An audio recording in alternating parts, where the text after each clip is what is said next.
Thanks very much, Lass Corla. And at the outset, I wasn't expecting to mention this, but seeing as Deputy Durkin brought up the sugar beet, I just want to agree with his comments in relation to that. As Carlow, we obviously had the sugar factory in Carlow, and it was a huge loss, a devastating loss to not just Carlow, but to the wider constituency of Carlow, Kilkenny, and I would say the South East. And we really haven't recovered from that loss.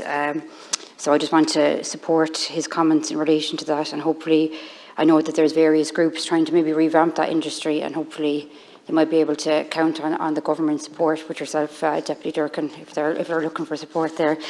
So obviously the constituency of Carlow and Kilkenny is a mix of urban and has a large rural section to it as well, so I'm delighted to get the chance to speak on this bill. And as previous colleagues have said, the establishment of a food regulator has been a long-standing demand by Sinn Féin, and I know it will be widely welcomed throughout the farming community of Carlow and Kilkenny.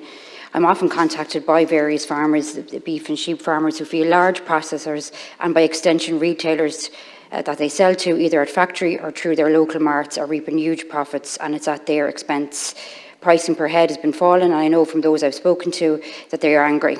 That on the one hand they're losing money on their livestock sales, while simultaneously supermarket prices have never been higher. A regulatory authority with the power to take action against the long-standing stranglehold of dominant processors, particularly meat factories and multinational retailers, is crucial in delivering a fair price to Irish farmers. Carlow and Kilkenny have some of the finest food producers of anywhere in the country. Many would say we're very blessed with top quality land, and that the best of top quality produce is grown throughout the counties. However, for too long we've allowed farmers, and I'm talking about the smaller farmers here, that don't have the same resources to take on factories or marts to get better prices, to the mercy of large meat factories.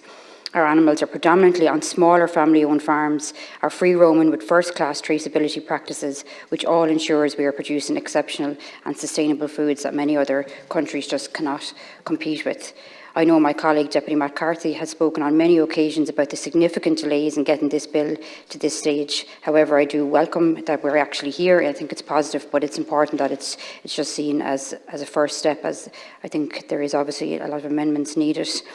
Recently, I was shocked to hear what farmers actually get in relation to, this is into a particular case of a sheep farmer. He gets on average €70 per animal, and the same animal has the potential to earn the retailer well over €400.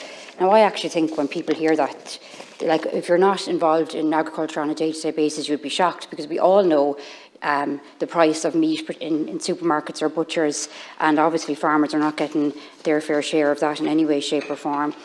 A lot of the factories, we know, are a law unto themselves. They control everything. They dictate what prices are. And I've heard anecdotally that farmers don't get paid for the whole animal, which could amount to another €10 per head that a farmer could get for their animal. I know, sorry, I'm out of time, Last Concur, but just to say, another issue that came up is the increase in cost in the tags, that it's now €1 a tag, and it all adds to the cost of the farmer, but still they don't seem to be getting their fair share. So I'll leave it at that because I'm out of time. Thanks.